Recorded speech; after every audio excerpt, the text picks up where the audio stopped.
Hello and welcome to a special episode of Palace Confidential. I'm Richard Eden.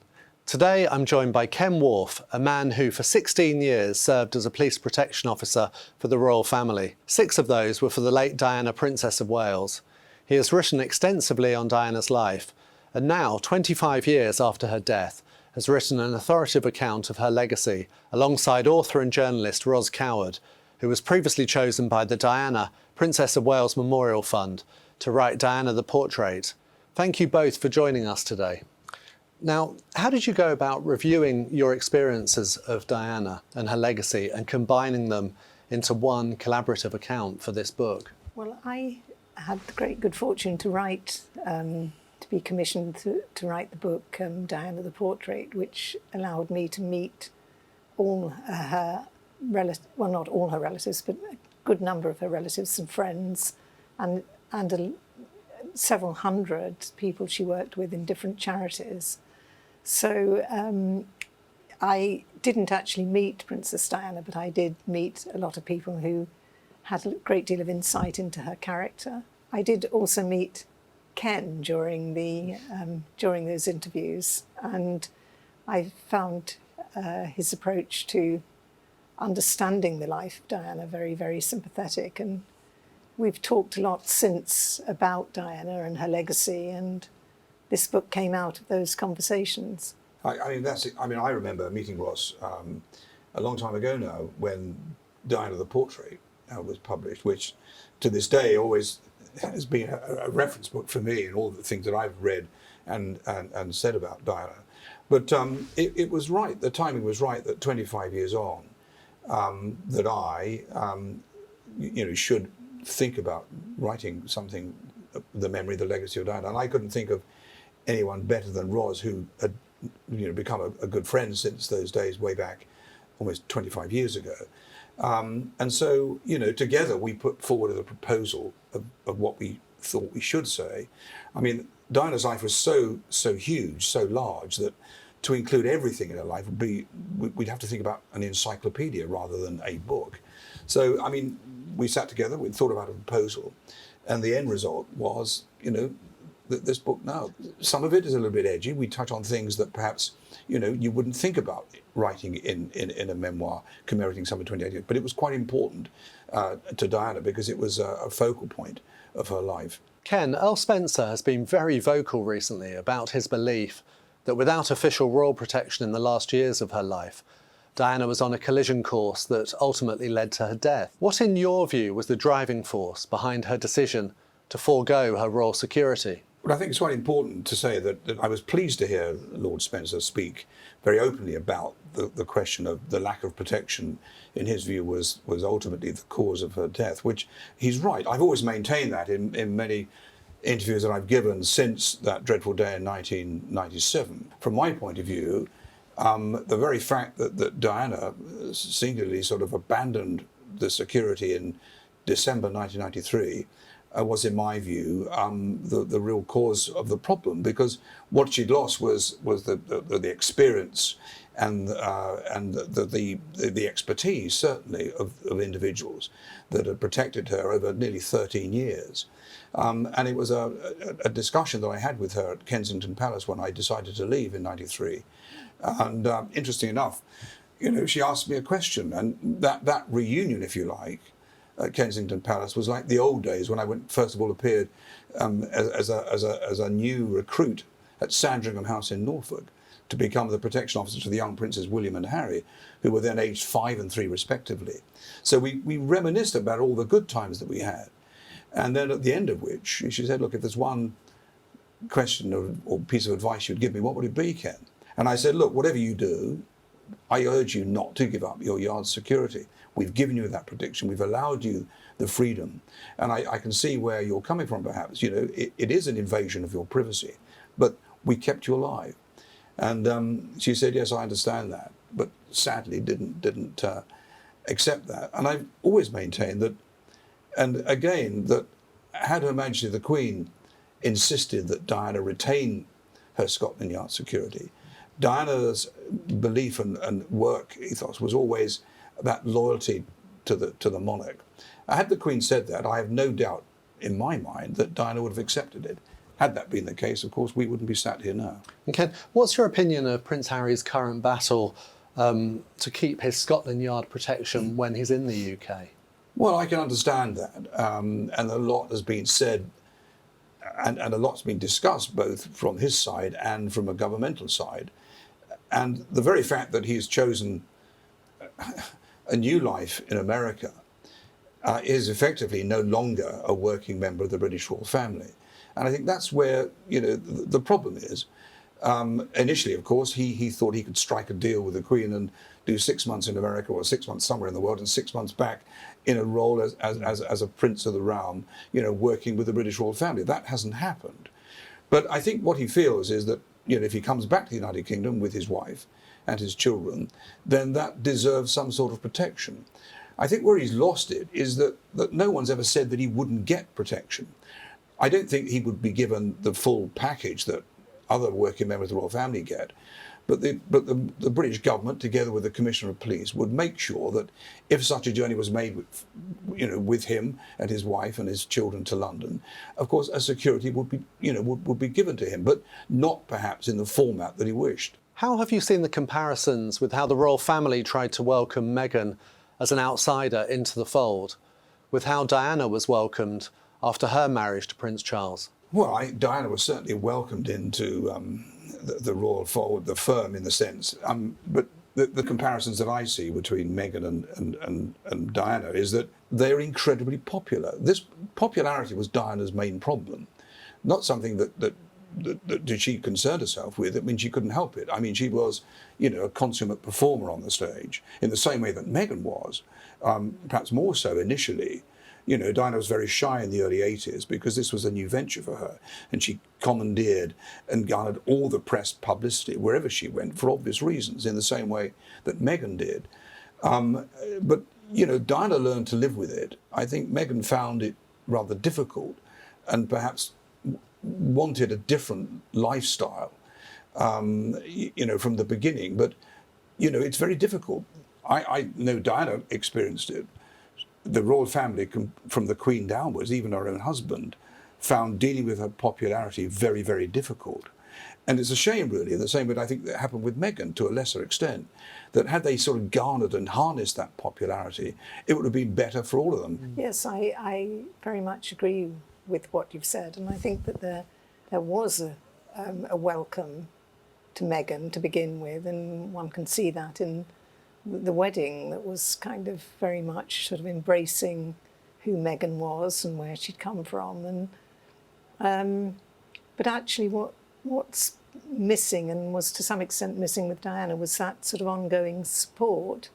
I mean, Diana used to say that she'd had less sort of induction to her role than an average trainee at a supermarket, that she was never really given any kind of ongoing support, and particularly when she hit difficulties. And I think that's something that seems to be true of Meghan, that as her family relationships sort of became more and more problematic, not surprisingly really, because actually coming from that kind of background into the royal family must have created all sorts of fireworks.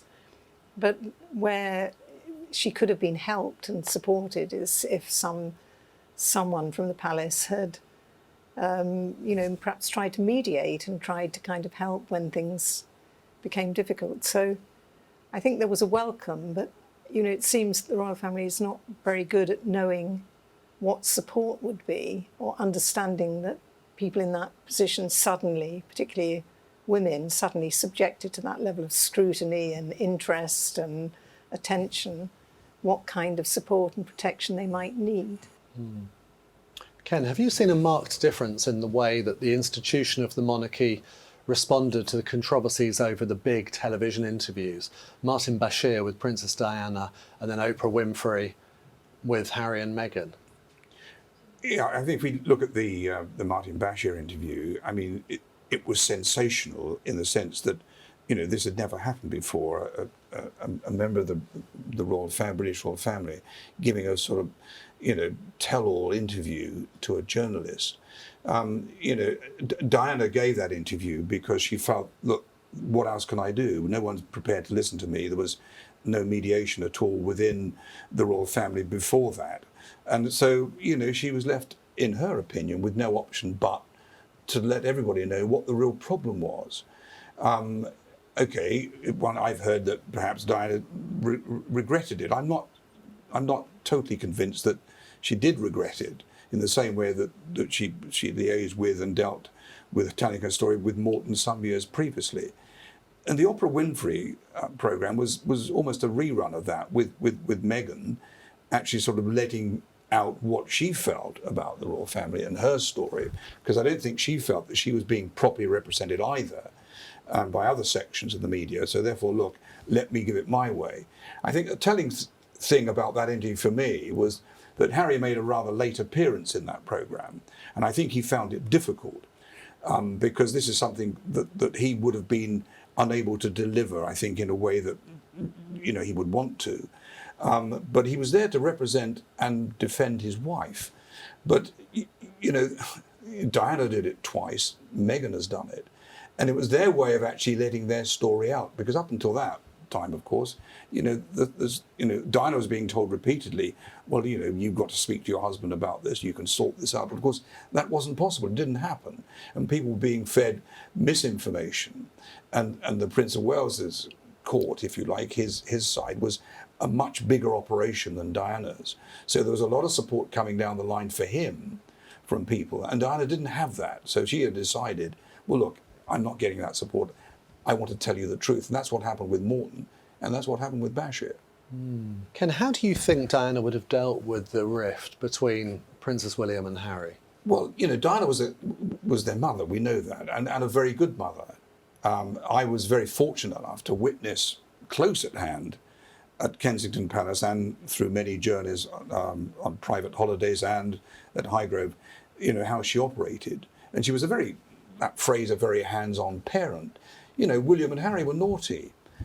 Kids are, that's it. But, Diana didn't walk away from that. She dealt with it and tried to educate them in a way and bring them back into some normality of life, something that Diana was continually craving for. I want to be normal. What is normality? I mean, to be normal within a royal family is very difficult, because the royal family as such is, in essence, probably abnormal. But I think Diana made a lot of headway in being normal with her children, and as such had a very good relationship. I think she would have dealt with that rift. I think that she would have called, a party to somewhere and say, look, what's happened? What we, we were good at one point. What is the problem? And I think she would have been a very good mediator, because Diana was very streetwise and would have seen the issues and the problems. And that seems to me to be lacking now. There is no parent that's prepared to referee, if you like, between the two of them and say, how can we put this right? But I do think Diana would have been incredibly influential in that sense, because she loved her children and they loved her. There are many fascinating things in this book, and one of them I found was you say that Diana had a tendency to read everything that was written about her. Is that something that you think Harry and Meghan have adopted? Well, Diana didn't miss a trick. I mean, every morning, at Kensington Palace, certainly, the chefs, would lay out on the chest freezer, the daily newspapers.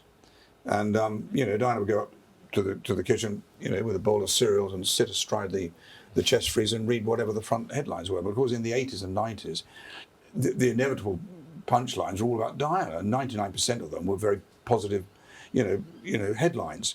Occasionally, there was a sort of, the dissenting one that of course they didn't like, and this is, where William got his idea that he didn't like photographers. He couldn't say photographers as a 5-year-old, but I remember in a journey with him on his first day at school, Diana said, look, when we get to the school, William, I want you to behave yourself. There can be lots of photographers. And he said, I don't like photographers, because he sort of hid under his peak of his cap. And I thought, well, how do you know? You never met any. But of course, it suddenly dawned on me that he too would go to the kitchen with his mother, thin through the sort of daily newspapers, and then see a photograph of his mother he didn't like or read something, and that's why he didn't like photographers. I think he still doesn't like He them, probably does he? No, but I think he's found out from his own experiences now. But and that might explain why his wife takes all the official photographs of their family. Actually, not a bad move, as it so works out, because she's, quite a good photographer. But things have changed so much since those sort of halcyon days of the 80s and 90s of being within the royal family and working for the royal family. I mean, it's a different ball game now. Ros, in the book you say that Diana's legacy is indisputably enduring, but is also contested. How do you think the way she is remembered 25 years on compares with in the immediate aftermath of her death? I think in the immediate aftermath of her death, the public was so shocked and so distressed that she died in that particular way, and what then kind of emerged, not secrets necessarily, but a kind of interpretation that I guess Earl Spencer summed up in his speech, and in an understanding of what her life had been, what she tried to do, her enormous appeal.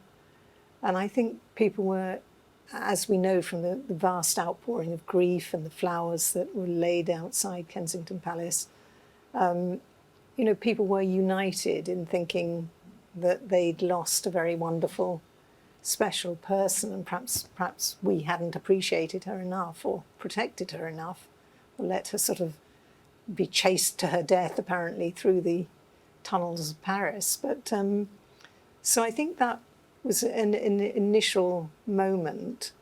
But since then, there have been, sort of attempts to kind of perhaps recast her. And indeed, I've noticed recently there's been quite a lot more talk about her being exceptionally paranoid. And even in her lifetime, there was the sort of famous Nicholas Soames comment that she was in the advanced stages of paranoia.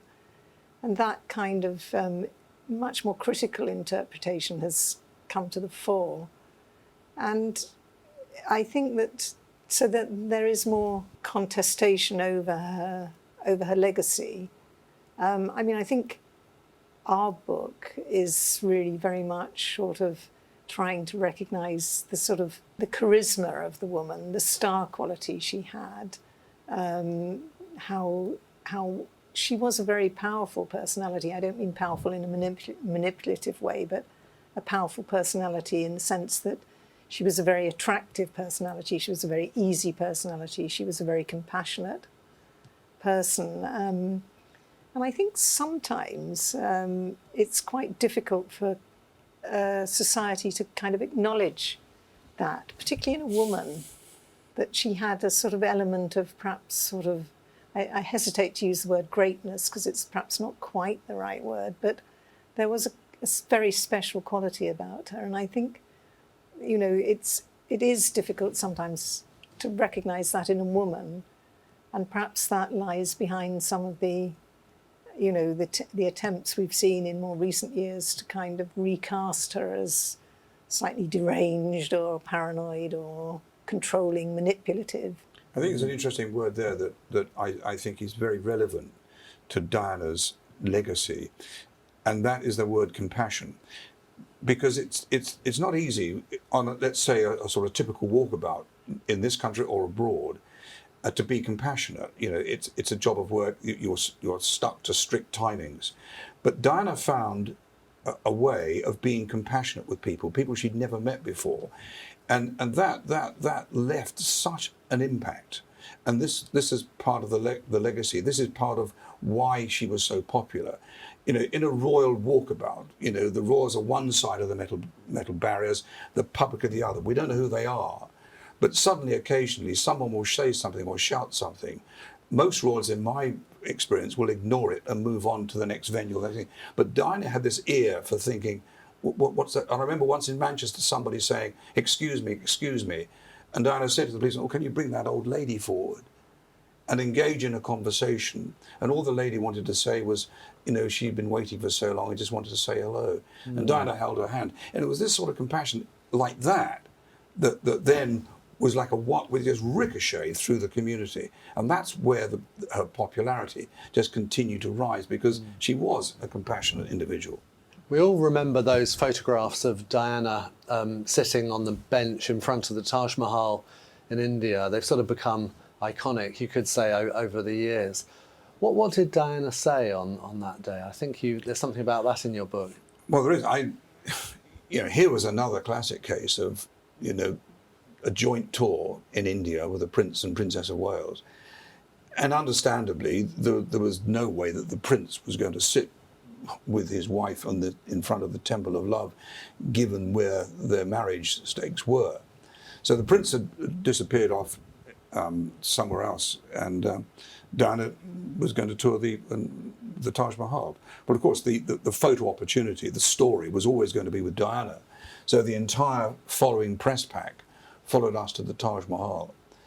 And Diana was asked to sit on the bench. I think the bench that every VIP and every celebrity in the world sits on at some point when they visit the Taj Mahal. So Diana sat there very uncomfortably, and I was about 4 or 5 feet to her right-hand side. And it was Simon McCoy of Sky News shouted from the back of the Rat Pack, "What's it like, man? What does it feel like to be in this place?" And she turned to me, and through the corner of her mouth said, "What on earth do I say to that?" Well, I had no script. I wasn't the press officer. And I said, just say it's a healing experience. So, she sat down and said, "Oh, it's a very healing experience. It's a privilege to be here." And then some joker from the front of the pack said, "Well, what do you mean by that?" And of course, now the conversation's getting hotter. I think she'd get up and move on. And she stood up with great confidence and looked at this photographer and said, "Well, work it out for yourself." and that was it. We stood off and went on the rest of the tour. Classic Diana. Well, that's all we have time for this week. A reminder that Ken Worf and Ros Coward's fascinating new book is called Diana, Remembering the Princess, and it is out now. Joe Elvin will be back next Thursday with more on Palace Confidential. Goodbye.